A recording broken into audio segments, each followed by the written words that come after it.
ನಮಸ್ಕಾರ ಸ್ನೇಹಿತರೆ, ತಮಸೋಮ ಜ್ಯೋತಿರ್ಗಮಯ ಚಾನಲ್ಗೆ ತಮ್ಮೆಲ್ಲರಿಗೂ ಸ್ವಾಗತ. ಗುರುಬ್ರಹ್ಮ ಗುರುವಿಷ್ಣು ಗುರುದೇವೋ ಮಹೇಶ್ವರ, ಗುರು ಸಾಕ್ಷಾತ್ ಪರಬ್ರಹ್ಮ ತಸ್ಮೈ ಶ್ರೀ ಗುರುವೇ ನಮಃ. ಎಲ್ಲರಿಗೂ ಗುರುಪೂರ್ಣಿಮೆಯ ಶುಭಾಶಯಗಳು. ಈ ವಿಶೇಷವಾದ ದಿನ ನಾವು ಶ್ರೀ ಸಾಯಿ ಸಚ್ಚರಿತೆಯ 9ನೇ ಅಧ್ಯಾಯದ ಬಗ್ಗೆ ತಿಳಿದುಕೊಳ್ಳೋಣ ಬನ್ನಿ. ಈ 9ನೇ ಅಧ್ಯಾಯದಲ್ಲಿ ಹೇಮಾಡ ಪಂತರು ಶಿರಡಿಯಿಂದ ಹೊರಡುವಾಗ ಬಾಬಾರವರ ಆಜ್ಞೆಯನ್ನು ಉಲ್ಲಂಘಿಸಿದ ಪರಿಣಾಮ, ದೇವತ್ವ ಮತ್ತು ಅದರ ಅವಶ್ಯಕತೆ, ಹಾಗೆ ಕೆಲವು ಭಕ್ತರ ಅನುಭವಗಳನ್ನು ತಿಳಿಸಿಕೊಟ್ಟಿದ್ದಾರೆ. ಹಿಂದಿನ ಅಧ್ಯಾಯದಲ್ಲಿ ಬಾಬಾರವರ ಆಜ್ಞೆಯನ್ನು ಮೀರಿದರ ಪರಿಣಾಮವನ್ನು ವಿವರಿಸಿದ್ದಾರೆ. ಇದನ್ನು ಈಗ ಈ ಅಧ್ಯಾಯದಲ್ಲಿ ಕೆಲವು ಸೂಕ್ತವಾದ ಉದಾಹರಣೆಗಳಿಂದ ತಿಳಿಸಿಕೊಟ್ಟಿದ್ದಾರೆ. ಶಿರಡಿ ಯಾತ್ರೆಯ ಲಕ್ಷಣ ಏನು ಅಂತ ನೋಡೋದಾದರೆ, ಶಿರಡಿ ಯಾತ್ರೆಯ ಒಂದು ವಿಚಿತ್ರ ಲಕ್ಷಣ ಏನಂದರೆ, ಬಾಬಾರವರ ಆಜ್ಞೆ ಇಲ್ಲದೆ ಶಿರಡಿಯನ್ನು ಬಿಟ್ಟು ಯಾರೂ ಹೊರಡುವಂತಿರಲಿಲ್ಲ. ಹಾಗೆ ಹೊರಟರೆ ಭಕ್ತರಿಗೆ ಕಷ್ಟಗಳು ಸಂಭವಿಸ್ತಾ ಇದ್ವು ಮತ್ತು ಬಾಬಾರವರ ಆಜ್ಞೆಯ ನಂತರ ಅಲ್ಲಿ ಯಾರೂ ಸಹ ಇರೋದಕ್ಕೆ ಕೂಡ ಆಗ್ತಾ ಇರಲಿಲ್ಲ. ಬಾಬಾ ಶಿರಡಿ ಬಿಟ್ಟು ಹೊರಡುವಾಗ ಬಾಬಾರವರು ಅವರಿಗೆ ಉಪದೇಶ ನೀಡ್ತಾ ಇದ್ರು. ಅವರು ಅದರಂತೆ ನಡೆದುಕೊಂಡ್ರೆ ಒಳಿತು, ನಡೆಯದೇ ಇದ್ದವರಿಗೆ ಅನಾಹುತಗಳು ತಪ್ತಾ ಇರಲಿಲ್ಲ. ಇಂತಹ ಕೆಲವು ಘಟನೆಗಳು ಈ ರೀತಿ ಇವೆ. ಮೊದಲನೇದು ಈ ತಾತ್ಯಾಕೋತೆ ಪಾಟೀಲರ ಬಗ್ಗೆ ನೋಡೋಣ. ತಾತ್ಯಾಕೋತೆ ಪಾಟೀಲ ಒಂದು ದಿನ ಕೋಪರ್ಗಾವ ಪೇಟೆಗೆ ಹೋಗೋರಿದ್ರು. ಹಾಗೆ ಹೋಗ್ತಿರುವಾಗ ಅವಸರದಲ್ಲಿ ಮಸೀದಿಗೆ ಬಾಬಾ ಅವರಿಗೆ ನಮಸ್ಕಾರ ಮಾಡೋದಕ್ಕೋಸ್ಕರ ಬಂದರು. ಆಗ ಬಾಬಾ ಅವರು, ಅವಸರ ಏಕೆ, ಸ್ವಲ್ಪ ತಾಳು, ಈಗ ಹೋಗಬೇಡ ಅಂತ ಹೇಳಿದರು. ಆದರೆ ಅವರು ಕೂಡಲೇ ನಾನು ಹೊರಡಬೇಕು ಅಂತ ಹೇಳಿದ್ರಿಂದ ಶ್ಯಾಮನನ್ನಾದರೂ ಜೊತೆಯಲ್ಲಿ ಕರೆದುಕೊಂಡು ಹೋಗಲು ಹೇಳಿದರು. ಇದನ್ನು ಲಕ್ಷಿಸ್ದಿರ ತಾತ್ಯಾದವರು ಟಾಂಗಾದಲ್ಲಿ ಹೊರಟೇ ಬಿಟ್ಟರು. ಸಾವಲ್ ಬಾವಿ ಅನ್ನೋ ಜಾಗ ದಾಟ್ತಿದ್ದಂತೆ ಅವರ ಕುದುರೆ ಇದ್ದಕ್ಕಿದ್ದಂಗೆ ಜೋರಾಗಿ ಓಡೋದಕ್ಕೆ ಆರಂಭ ಮಾಡಿಬಿಡ್ತು. ಟಾಂಗಾ ನಡುವಿನಲ್ಲಿ ಉರುಳಿ ಕೆಳಗೆ ಬಿದ್ದೋಯ್ತು. ಆದರೆ ತಾತ್ಯ ಅವ್ರಿಗೆ ಹೆಚ್ಚಿಗೆ ಅಪಾಯವೇನೂ ಆಗಲಿಲ್ಲ. ಸಾಯಿಬಾಬಾ ಅವರ ಮಾತು ಆಗ ನೆನಪಿಗೆ ಬಂತು. ಹೀಗೆ ಮತ್ತೊಂದು ಸಂದರ್ಭದಲ್ಲಿ ಕೋಲಾರ ಅನ್ನೋ ಹಳ್ಳಿಗೆ ಹೋಗ್ತಿರುವಾಗ ಕೂಡ ಬಾಬಾ ಅವರ ಮಾತನ್ನು ತಾತ್ಯ ಅವರು ಮೀರಿದ್ರಿಂದ ಇದೇ ತರಹದ ಪರಿಸ್ಥಿತಿ ಒದಗಿ ಬಂದಿತ್ತು. ನಂತರ ಬಾಬಾ ಅವರ ಆಶೀರ್ವಾದದಿಂದ ಅವ್ರಿಗೆ ಹೆಚ್ಚಿಗೆ ಅಪಾಯ ಏನೂ ಆಗದೆ ಅವರು ಉಳ್ಕೊಂಡ್ರು. ಇನ್ನೊಂದು ಪ್ರಸಂಗ ನೋಡೋದಾದರೆ, ಯುರೋಪಿಯನ್ನ ಒಬ್ಬ ಗೃಹಸ್ಥನ ಬಗ್ಗೆ ನಾನಾ ಸಾಹೇಬರಿಂದ ಪರಿಚಯ ಪತ್ರ ಪಡೆದು ಒಬ್ಬ ಯುರೋಪಿಯನ್ನು ಬಾಬಾ ಅವ್ರನ್ನ ಕಾಣೋದಕ್ಕೋಸ್ಕರ ಶಿರಡಿಗೆ ಬಂದ. ಅವನು ಒಂದು ತಂಬುವಿನಲ್ಲಿ ಇಳಿದುಕೊಂಡ, ಅಂದರೆ ಒಂದು ಕೋಣೆ, ಅತಿಥಿಗಳು ಉಳ್ಕೊಳ್ಳೋಕ್ಕೆ ಇದ್ದಿದ್ದಂಥ ಸ್ಥಳ. ಬಾಬಾರವರ ಮುಂದೆ ನಮಸ್ಕರಿಸಿ ಅವರ ಕರಗಳನ್ನು ಮುತ್ತಿಡಬೇಕು ಅಂತ ಹಾತೊರಿತ ಮಸೀದಿಯೊಳಗೆ ಬರೋದಕ್ಕೆ ಅವನು 3 ಬಾರಿ ಪ್ರಯತ್ನ ಪಟ್ಟ. ಬಾಬಾರವರು ಅನುಮತಿ ನೀಡಲಿಲ್ಲ. ಮಸೀದಿಯ ಅಂಗಳದಲ್ಲಿ ಕುಳಿತು ದರ್ಶನ ಪಡಿ ಅಂತ ಆಜ್ಞೆ ಮಾಡಿದ್ರು. ಇದು ಅವ್ನಿಗೆ ಯಾಕೋ ಸರಿ ಬೀಳಲಿಲ್ಲ. ಕೂಡಲೇ ಹಿಂತಿರುಗಿ ಬಿಡ್ತೀನಿ ಅಂತ ಮನಸ್ಸು ಮಾಡಿ ಅಲ್ಲಿಂದ ಹೊರಡೋದಕ್ಕೆ ಬಾಬಾ ಅವರ ಅನುಮತಿ ಬೇಡ್ಕೊಂಡ. ಆಗ ಬಾಬಾ, ಇಂದು ಬೇಡ, ಅವಸರ ಯಾಕೆ ಅಂತ ಹೇಳಿದ್ರು. ಅಲ್ಲಿದ್ದವರೆಲ್ಲರೂ ಬಾಬಾರವರ ಮಾತನ್ನು ಉಲ್ಲಂಘಿಸಬೇಡ ಅಂತ ಅವನಿಗೆ ತಿಳಿ ಹೇಳಿದ್ರು. ಆದರೂ ಅವನು ಅದನ್ನು ಲಕ್ಷಿಸದೆ ಟಾಂಗ ಹತ್ತಿ ಹೊರಟೇ ಬಿಟ್ಟ. ಮೊದಲು ಕುದುರೆಗಳು ಚೆನ್ನಾಗಿ ಓಡ್ತಾ ಇದ್ವು. ಸಾವಲ್ ಬಾವಿ ಅನ್ನೋ ಸ್ಥಳ ಸಮೀಪಿಸಿದಾಗ ಎದುರಿಗೆ ಬರ್ತಿದ್ದ ಸೈಕಲನ್ನು ನೋಡಿ ಆ ಕುದುರೆಗಳು ತೀರಾ ಜೋರಾಗಿ ಓಡೋದಕ್ಕೆ ಶುರು ಮಾಡಿಬಿಟ್ವು. ಆಗ ಅವನು ಕೂತಿದ್ದ ಟಾಂಗ ತಲೆ ಕೆಳಗಾಗೋಯ್ತು. ಯುರೋಪಿಯನ್ನನು ಕೆಳಗೆ ಬಿದ್ದು ಹೋಗ್ಬಿಟ್ಟ. ಅವನನ್ನು ಕೂಡಲೇ ಕೋಪರ್ಗಾವದಲ್ಲಿದ್ದ ಆಸ್ಪತ್ರೆಗೆ ಸಾಗಿಸಲಾಯಿತು. ಈ ರೀತಿ ಅನುಭವಗಳು ಬಾಬಾರವರ ಮಾತನ್ನು ಜನರು ಮೀರಬಾರ್ದು ಅಂತ ಅರ್ಥ ಮಾಡ್ಕೊಳ್ಳೋಕ್ಕೆ ಶುರು ಮಾಡಿದ್ರು. ಈಗ ಭಿಕ್ಷೆಯ ಅವಶ್ಯಕತೆ ಏನಿದೆ ಅನ್ನೋದನ್ನು ನೋಡೋಣ. ಬಾಬಾರವರು ಅಂತಹ ಮಹಾಯೋಗಿ, ದೈವಿಕತೆಯ ಅಂಶವೇ ಆಗಿದ್ದರೆ ತಮ್ಮ ಜೀವಮಾನದಲ್ಲೆಲ್ಲ ಭಿಕ್ಷೆ ಯಾಕೆ ಬೇಡ್ತಾ ಇದ್ರು ಅನ್ನೋ ಪ್ರಶ್ನೆ ಕೆಲವರ ಮನಸ್ಸಿನಲ್ಲಿ ಬಂದೇ ಬರುತ್ತೆ. ಈ ಪ್ರಶ್ನೆಗೆ ಈ ರೀತಿಯಾಗಿ ಉತ್ತರವನ್ನು ಕಂಡ್ಕೋಬಹುದು. ಮೊದಲನೇದು, ಭಿಕ್ಷೆ ಬೇಡಿ ಜೀವಿಸಲು ಯಾರು ಅರ್ಹರು ಅಂತ ತಿಳ್ಕೊಳ್ಳೋದಾದರೆ, ಯಾರು ಸಂತಾನ, ದ್ರವ್ಯ, ಕೀರ್ತಿ, ಇದು 3ರಿಂದ ವಿಮುಕ್ತರಾಗಿ ಸನ್ಯಾಸಿಗಳಾಗಿರ್ತಾರೋ ಅವರು ಭಿಕ್ಷೆ ಬೇಡಿ ಜೀವಿಸಲು ಅರ್ಹರು ಅಂತ ನಮ್ಮ ಶಾಸ್ತ್ರಗಳಲ್ಲೇ ಹೇಳಿದೆ. ಅವರಿಗೆ ಅಡಿಗೆ ಮಾಡಿಕೊಂಡು ಊಟ ಮಾಡಲಾಗೋದಿಲ್ಲ. ಅವ್ರಿಗೆ ಆಹಾರ ನೀಡೋದು ನಮ್ಮ ಕರ್ತವ್ಯವಾಗಿರುತ್ತೆ. ಸಾಯಿಬಾಬಾರವರು ಗೃಹಸ್ಥಾಶ್ರಮವನ್ನಾಗಲಿ ವಾನಪ್ರಸ್ಥಾಶ್ರಮವನ್ನಾಗಲಿ ಸ್ವೀಕರಿಸಿರಲಿಲ್ಲ. ಅವರು ಬ್ರಹ್ಮಚಾರಿಗಳಾಗಿದ್ದರು. ಅಂದರೆ ಚಿಕ್ಕಂದಿನಿಂದಲೂ ಅವರು ಸನ್ಯಾಸಿಯಾಗೇ ಇದ್ದರು. ಪ್ರಪಂಚವೇ ನನ್ನ ಮನೆ, ವಾಸುದೇವನೇ ಜಗನ್ನಿಯಾಮಕ ಅನ್ನೋ ದೃಢವಾದ ನಂಬಿಕೆ ಅವರಲ್ಲಿತ್ತು. ಆದ್ದರಿಂದ ಅವರು ಭಿಕ್ಷೆ ಬಿಡಲು ಅರ್ಹರಾಗಿದ್ದರು. ಮತ್ತು 2ನೇ ಕಾರಣ ನೋಡೋದಾದರೆ ಪಂಚಸೂನಗಳು ಮತ್ತು ಅವುಗಳ ಪಾಲನೆ. ಅಂದರೆ ನಾವು ಆಹಾರವನ್ನು ತಯಾರು ಮಾಡುವಾಗ ಪಂಚ ವಿಧಾನಗಳನ್ನು ಅನುಸರಿಸಬೇಕು ಅನ್ನೋದು ಎಲ್ಲರಿಗೂ ತಿಳಿದ ವಿಷಯ. ಅಂದರೆ ಕಂಡಣಿ ಪುಡಿ ಮಾಡೋದು, ಪೇಷಣಿ ಅಂದರೆ ಅರೆಯುವುದು, ಉದಕುಂಬಿ ಅಂದರೆ ಪಾತ್ರೆ ತೊಳೆಯುವುದು, ಮಾರ್ಜನಿ ಅಂದರೆ ಗುಡಿಸೋದು ಮತ್ತು ಶುದ್ಧ ಮಾಡೋದು, ಮತ್ತು ಚುಳ್ಳಿ ಅಂದರೆ ಬೆಂಕಿಗೆ ಹಾಕುವುದು. ಈ ಪಂಚ ವಿಧಾನಗಳನ್ನು ಅನುಸರಿಸಿ ಅಡುಗೆ ತಯಾರಿಸುವಾಗ ಆಹಾರದಲ್ಲಿ ಅನೇಕ ಕ್ರಿಮಿಕೀಟಗಳು ನಾಶವಾಗಬಹುದು. ಆದ್ದರಿಂದ ನಾವು ಪಾಪ ಮಾಡಬೇಕಾಗಿ ಬರಬಹುದು. ಈ ಇಷ್ಟೊಂದು ಕ್ರಿಮಿಕೀಟಗಳ ಸಾವಿಗೆ ಕಾರಣವಾಗುವ ನಾವು ಪಾಪ ಮಾಡಿದಂತೆ. ಈ ಪಾಪಕ್ಕೆ ಪ್ರಾಯಶ್ಚಿತ್ತ ಅಂತ ನಮ್ಮ ಶಾಸ್ತ್ರಗಳು 5 ಥರದ ಯಜ್ಞಗಳನ್ನು ಸೂಚಿಸಿವೆ. ಬ್ರಹ್ಮಯಜ್ಞ ಅಥವಾ ವೇದಾಧ್ಯಯನ, ಬ್ರಹ್ಮ ನಿವೇದನೆ ಅಥವಾ ವೇದವ್ಯಾಸಂಗ, ಮತ್ತು 2ನೇದು ಪಿತೃಯಜ್ಞ ಅಂದರೆ ಪೂರ್ವಜರಿಗೆ ಅರ್ಪಣೆ, 3ನೇದು ದೇವಯಜ್ಞ ಅಂದರೆ ದೇವತೆಗಳಿಗೆ ಅರ್ಪಣೆ, 4ನೇದು ಭೂತಯಜ್ಞ, ಮತ್ತು 5ನೇದು ಮನುಷ್ಯ ಅಥವಾ ಅತಿಥಿ ಯಜ್ಞ. ಈ ಯಜ್ಞಗಳನ್ನು ನಾವು ಸರಿಯಾಗಿ ಪಾಲಿಸಿದ್ರೆ ಅವು ನಮಗೆ ಜ್ಞಾನ ಮತ್ತು ಮುಕ್ತಿ ಮಾರ್ಗಕ್ಕೆ ಸುಲಭವಾದ ದಾರಿ ಹಾಕ್ಕೊಡುತ್ತವೆ. ಈ ಕರ್ತವ್ಯಗಳನ್ನು ನಮಗೆ ಜ್ಞಾಪಿಸಲೋಸ್ಕವೇ ಬಾಬಾ ಅವರು ಪ್ರತಿ ಮನೆಯ ಬಾಗಿಲಿಗೂ ಹೋಗ್ತಾ ಇದ್ದರು.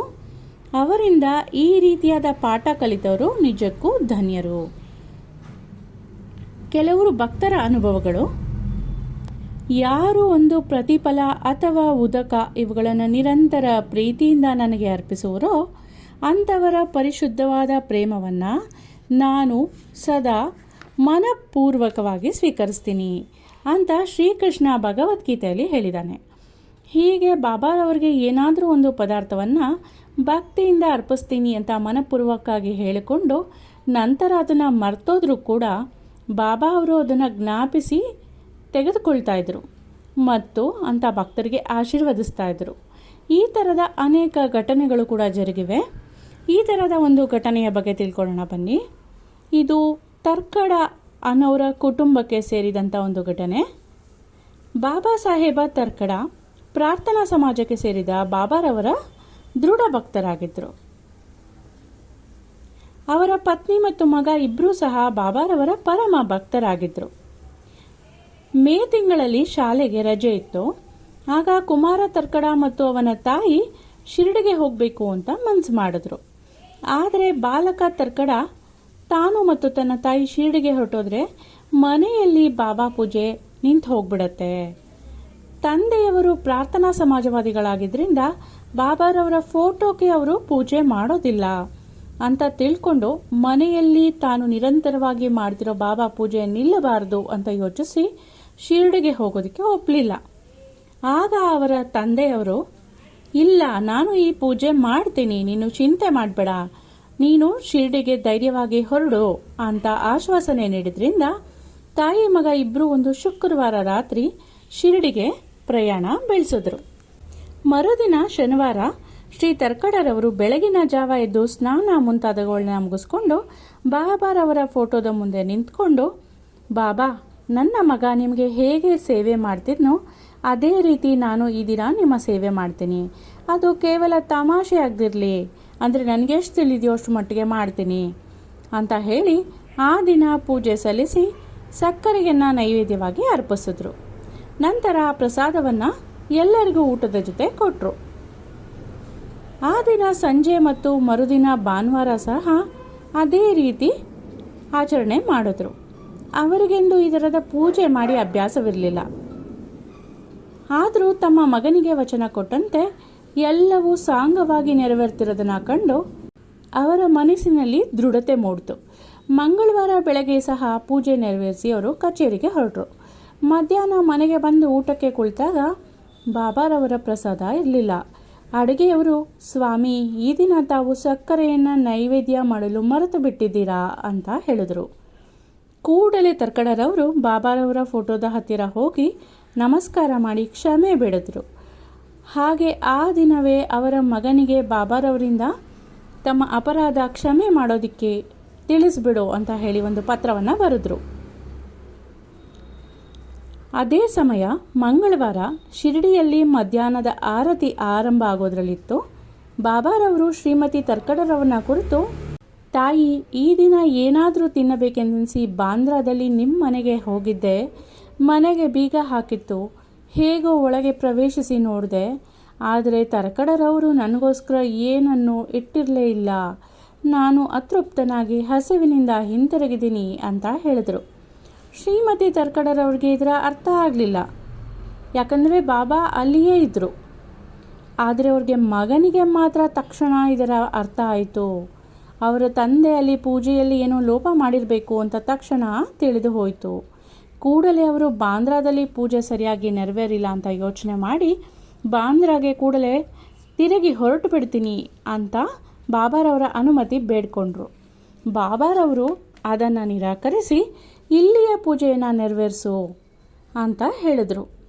ಆಗ ಅವನು ಈ ಬಗ್ಗೆ ವಿವರವಾಗಿ ಅವರ ತಂದೆಗೆ ಪತ್ರ ಬರೆದ. ಮಾರನೇ ದಿನ ಈ 2 ಪತ್ರಗಳು ಅವರವರ ಕೈ ಸೇರಿತು. ಅಂದರೆ ಅಲ್ಲಿ ತರ್ಕಡರವರ ಬರೆದಿದ್ದು ಅವರ ಪುತ್ರನಿಗೆ, ಅವರ ಪುತ್ರ ಇಲ್ಲಿ ಬರೆದಿದ್ದು ಅವರ ತಂದೆಗೆ ಹೋಗಿ ಸೇರಿತು. ಈಗ ಶ್ರೀಮತಿ ತರ್ಕಡ ಅವರ ವಿಚಾರವನ್ನು ನೋಡೋಣ.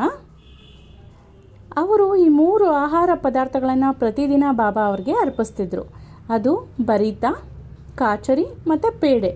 ಇವುಗಳನ್ನು ಬಾಬಾ ಹೇಗೆ ಸ್ವೀಕರಿಸ್ತಿದ್ರು ಅನ್ನೋದನ್ನು ನೋಡೋಣ. ಒಂದು ಸಾರಿ ಬಾಬಾರವರ ಪರಮ ಭಕ್ತರಾದ ಬಾಂದ್ರಾದ ಶ್ರೀ ರಘುಭಾಸ್ಕರ ಪುರಂದರೆಯವರು ಕುಟುಂಬ ಸಮೇತ ಶಿರಡಿಗೆ ಹೊರಟರು. ಶ್ರೀಮತಿ ತರ್ಕಡ ಅವರು 2 ಬದನೆಕಾಯಿಗಳನ್ನು ಕೊಟ್ಟು ಒಂದರಿಂದ ಬರೀತ ಮತ್ತೊಂದರಿಂದ ಕಾಚರಿ ಮಾಡಿ ಬಾಬಾರವರಿಗೆ ಅರ್ಪಿಸೋದಕ್ಕೋಸ್ಕರ ಶ್ರೀಮತಿ ಪುರಂದರಿಯವರಿಗೆ ತಿಳಿಸ್ಕೊಟ್ರು. ಪುರಂದರೆ ಶಿರಡಿ ತಲುಪಿದ ತಕ್ಷಣ ಬಾಬಾರವರಿಗೆ ಅವರು ತಂದ ವಸ್ತುಗಳನ್ನೆಲ್ಲ ಅರ್ಪಿಸೋಕ್ಕೆ ಹೋದಾಗ ಬಾಬಾರವರು ಊಟಕ್ಕೆ ಕುಳಿತುಕೊಂಡಿದ್ರು. ಬಾಬಾರವರು ಬರೀತ ತಿಂದು ಬಹಳ ಚೆನ್ನಾಗಿದೆ ಅಂತ ಹೇಳಿ ಎಲ್ಲರಿಗೂ ಹಂಚಿ ನಂತರ ಕಾಚರಿ ತಗೊಂಡು ಬಾ ಅಂತ ತಿಳಿಸ್ಕೊಟ್ರು.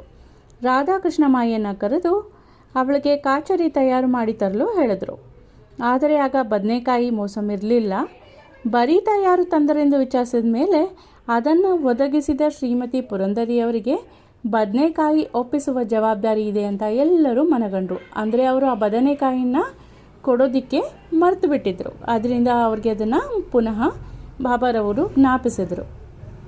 1915 ಡಿಸೆಂಬರಲ್ಲಿ ಶ್ರೀ ಗೋವಿಂದ ಬಲರಾಮ ಮಾನಕರವರು ತಮ್ಮ ತಂದೆಯವರ ಶ್ರಾದ್ದ ಮಾಡಲು ಶಿರಡಿಗೆ ಹೊರಡಬೇಕೆಂದಿದ್ರು. ಅವರು ಶಿರಡಿಗೆ ಹೊರಡೋ ಮುನ್ನ ಶ್ರೀಮತಿ ತರ್ಕಡ ಅವ್ರನ್ನ ಕಂಡ್ರು. ಶ್ರೀಮತಿ ತರ್ಕಡರವರು ಬಾಬಾರವರಿಗೆ ಏನನ್ನಾದರೂ ತಿನ್ನಲು ಕಳುಹಿಸಬೇಕೆಂದು ಯೋಚಿಸಿ ಮನೆ ತುಂಬ ಹುಡುಕಿದ್ರು. ಪೇಡೆ ಹೊರತು ಇನ್ಯಾವುದು ಅವರಿಗೆ ಸಿಗಲಿಲ್ಲ. ಆದರೆ ಅದನ್ನು ಆಗಲೇ ನೈವೇದ್ಯ ಮಾಡಿ ಆಗಿತ್ತು. ಅದನ್ನೇ ಬಾಬಾರವರು ಪ್ರೀತಿಯಿಂದ ಸ್ವೀಕರಿಸ್ತಾರೆ ಅಂತ ಭಾವಿಸಿ ಮಾನಕರ ಅವರ ಕೈಯಲ್ಲಿ ತರ್ಕಡರವರು ಕಳಿಸಿದ್ರು. ಶ್ರೀಯುತ ಮಾನಕರವರು ಶಿರಡಿ ತಲುಪಿ ಬಾಬಾರವರ ದರ್ಶನ ಮಾಡಲು ಮಸೀದಿಗೆ ಹೊರಟರು. ಆದರೆ ಪೇಡೆ ತೆಗೆದು ಹೋಗೋದನ್ನು ಮರೆತು ಬಿಟ್ಟಿದ್ರು. ಬಾಬಾರವರು ತಾಳ್ಮೆಯಿಂದ ಕೆಲವು ಕಾಲ ಸುಮ್ಮನಿದ್ರು. ಮಧ್ಯಾಹ್ನ ಮಸೀದಿಗೆ ಹೋದಾಗಲೂ ಮಾನಕರ ಪೇಡೆ ಕೊಡೋದನ್ನು ಮರ್ತು ಹೋದರು. ಬಾಬಾರವರ ತಾಳ್ಮೆ ಮೀರ್ತು. ಆಗ ಅವರು ನನಗೆ ಏನನ್ನ ತಂದಿರುವೆ ಅಂತ ಮಾನಕರ ಅವ್ರನ್ನ ಕೇಳಿದ್ರು. ಅವರು ಏನೂ ಇಲ್ಲ ಅಂತ ಉತ್ತರ ಕೊಟ್ಟರು. ಬಾಬಾ ಮತ್ತೊಮ್ಮೆ ಕೇಳಿದ್ರು. ಆಗಲೂ ಮಾನಕರ ಅವರು ಇಲ್ಲ, ನಾನೇನು ತಂದಿಲ್ಲ ಅಂತ ಹೇಳಿದ್ರು. ಆಗ ಬಾಬಾರವರು, ತಾಯಿಯು ನನಗೋಸ್ಕರ ನೀನು ಹೊರಟು ಬರುವಾಗ ಒಂದು ಸಿಹಿ ತಿನಿಸನ್ನು ಕೊಡಲು ಹೇಳಿ ನಿನ್ನ ಹತ್ರ ಕೊಡಲಿಲ್ವಾ ಅಂತ ಕೇಳಿದ್ರು. ಕೂಡಲೇ ಮಾನಕರ ಅವರಿಗೆ ಎಲ್ಲವೂ ನೆನಪಾಯಿತು. ಶ್ರೀಮತಿ ತರ್ಕಡ ಅವರು ಕೊಟ್ಟಿದ್ದ ಪೇಡೆ ಬಾಬಾರವರಿಗೆ ಕೊಡಬೇಕಾಗಿತ್ತು, ತಾನದನ್ನು ಮರ್ತೋಗಿದ್ದೀನಿ ಅನ್ನೋದು ಜ್ಞಾಪಕಕ್ಕೆ ಬಂತು. ಕೂಡಲೇ ಅವರು ಬಾಬಾರವರ ಕ್ಷಮೆ ಬೇಡಿ ಅವರು ಉಳ್ಕೊಂಡಿದ್ದಂಥ ಸ್ಥಳಕ್ಕೆ ಹೋಗಿ ಅಲ್ಲಿಂದ ಪೇಡೆ ತೆಗೆದುಕೊಂಡು ಬಂದು ತಕ್ಷಣ ಬಾಬಾರವರಿಗೆ ಅರ್ಪಿಸಿದ್ರು. ಅದನ್ನು ಬಾಬಾರವರು ಸಂತೋಷದಿಂದ ತಿಂದರು. ಈ ರೀತಿ ಶ್ರೀಮತಿ ತರ್ಕಡರವರ ಭಕ್ತಿಯನ್ನು ಬಾಬಾ ಮೆಚ್ಚಿದ್ರು. ನನ್ನನ್ನು ನಂಬಿದವರನ್ನು ನಾನು ಸದಾ ಆಶೀರ್ವದಿಸುತ್ತೇನೆ. ಎಂಬ ಗೀತೆಯ ವಾಕ್ಯ ಇಲ್ಲಿ ಈ ರೀತಿ ನಿಜವಾಯಿತು. ಈಗ ಹೊಟ್ಟೆ ತುಂಬ ಊಟ, ಅದು ಯಾವ ರೀತಿ ಬಾಬಾ ಹೊಟ್ಟೆ ತುಂಬ ಊಟ ಮಾಡಿದ್ರು ಅಂತ ಒಂದು ಘಟನೆಯನ್ನು ನೋಡೋಣ. ಒಂದು ದಿನ ಶ್ರೀಮತಿ ತರ್ಕಡರವರು ಶಿರ್ಡಿಯಲ್ಲಿ ಒಬ್ಬರ ಮನೆಯಲ್ಲಿ ಊಟಕ್ಕೆ ಕುಳಿತಿದ್ದಾಗ ಒಂದು ಹಸಿದ ನಾಯಿ ಬಂತು. ಶ್ರೀಮತಿಯವರು ಅದಕ್ಕೆ ಒಂದು ಚೂರು ರೊಟ್ಟಿ ಹಾಕಿದ್ರು. ಅದು ಅದನ್ನು ಸಂತೋಷವಾಗಿ ತಿಂದು ಹೊರಟೋಯ್ತು. ಸಾಯಂಕಾಲ ಅವರು ಮಸೀದಿಗೆ ಹೋದಾಗ ಬಾಬಾರವರು, ತಾಯಿ, ಈ ದಿನ ನೀನು ನನಗೆ ಹೊಟ್ಟೆ ತುಂಬ ಊಟ ಹಾಕಿರುವೆ, ನನ್ನ ಪ್ರಾಣಗಳು ತೃಪ್ತಿ ಪಡೆದವು, ಯಾವಾಗಲೂ ಇದೇ ರೀತಿ ವರ್ತಿಸು, ನಿನಗೆ ಒಳ್ಳೆಯದಾಗುತ್ತದೆ. ಮಸೀದಿಯಲ್ಲಿ ಕುಳಿತು ನಾನು ಯಾವಾಗಲೂ ಸತ್ಯವನ್ನೇ ನುಡಿಯುವೆನು. ಈ ರೀತಿ ಯಾವಾಗಲೂ ನನ್ನ ಮೇಲೆ ದಯೆ ಇಡು. ಮೊದಲು ಹಸಿದವರಿಗೆ ಆಹಾರ ನೀಡಿ ನಂತರ ನೀನು ಊಟ ಮಾಡು ಅಂತ ಹೇಳಿದ್ರು. ಈ ಮಾತು ಶ್ರೀಮತಿ ತರ್ಕಡ ಅವರಿಗೆ ಅರ್ಥವಾಗಲಿಲ್ಲ. ಆಗ ಬಾಬಾ, ನಾನು ಯಾವಾಗ ನಿಮಗೆ ಆಹಾರ ನೀಡಿದೆ ಅಂತ ಕೇಳಿದ್ರು. ಆಗ ಬಾಬಾರವರು, ನೀನು ಪ್ರೀತಿಯಿಂದ ಕೊಟ್ಟ ರೊಟ್ಟಿಯ ಚೂರನ್ನು ತಿಂದು ನಾನು ನಿಜವಾಗಲೂ ತೃಪ್ತಿಗೊಂಡಿದ್ದೀನಿ. ನೀನು ಬೆಳಗ್ಗೆ ಊಟಕ್ಕೆ ಕುಳಿತಾಗ ಬಂದ ನಾಯಿ ನನ್ನ ಅಂಶ. ಇದೇ ರೀತಿ ಇತರ ಜೀವಿಗಳು ಸಹ. ನಾನು ಆ ರೀತಿ ಅಲೆದಾಡುತ್ತೇನೆ. ಯಾರು ಈ ಥರದ ಪ್ರಾಣಿಗಳಲ್ಲಿ ನನ್ನನ್ನು ಕಾಣುವರೋ ಅಂಥವರನ್ನು ನಾನು ಆಶೀರ್ವದಿಸ್ತೀನಿ. ಭೇದ ಭಾವಗಳನ್ನು ತೊರೆದು ಈ ದಿನ ಸೇವೆ ಮಾಡಿದಂತೆ ನನ್ನ ಸೇವೆಯನ್ನು ಸದಾ ಮಾಡು ಅಂತ ಹೇಳಿದ್ರು. ಈ ಅಮೃತ ವಚನಗಳನ್ನು ಕೇಳಿ ಶ್ರೀಮತಿ ತರ್ಕಡ ಅವರ ಮನಸ್ಸು ಕರಗ್ತು. ಅವರ ನೇತ್ರಗಳಿಂದ ಆನಂದ ಬಾಷ್ಪ ಉಕ್ಕಿತು. ಈಗ ಪಾಠ ಏನಂದರೆ, ಸಕಲ ಜೀವಿಗಳಲ್ಲಿಯೂ ಪರಮಾತ್ಮನನ್ನು ಕಾಣಬಹುದು ಅನ್ನೋದೇ ಇದರ ತಿರುಳು. ಉಪನಿಷತ್, ಗೀತೆ, ಭಾಗವತ ಎಲ್ಲ ಪುಣ್ಯ ಗ್ರಂಥಗಳು ಇದನ್ನೇ ಹೇಳುತ್ತವೆ. ಈ ರೀತಿ ಸಾಯಿಬಾಬಾರವರು ಉಪನಿಷತ್ತನ್ನು ಕಾರ್ಯಾಚರಣೆಯಲ್ಲಿ ತಂದರು ಅಷ್ಟೇ. ಇಲ್ಲಿಗೆ ಈ ಅಧ್ಯಾಯ ಮುಕ್ತಾಯವಾಯಿತು. ಮುಂದಿನ ಅಧ್ಯಾಯದೊಂದಿಗೆ ಮತ್ತೆ ಭೇಟಿ ಮಾಡೋಣ. ಶ್ರೀ ಸಾಯಿ ಪ್ರಣಾಮ. ಧನ್ಯವಾದಗಳು.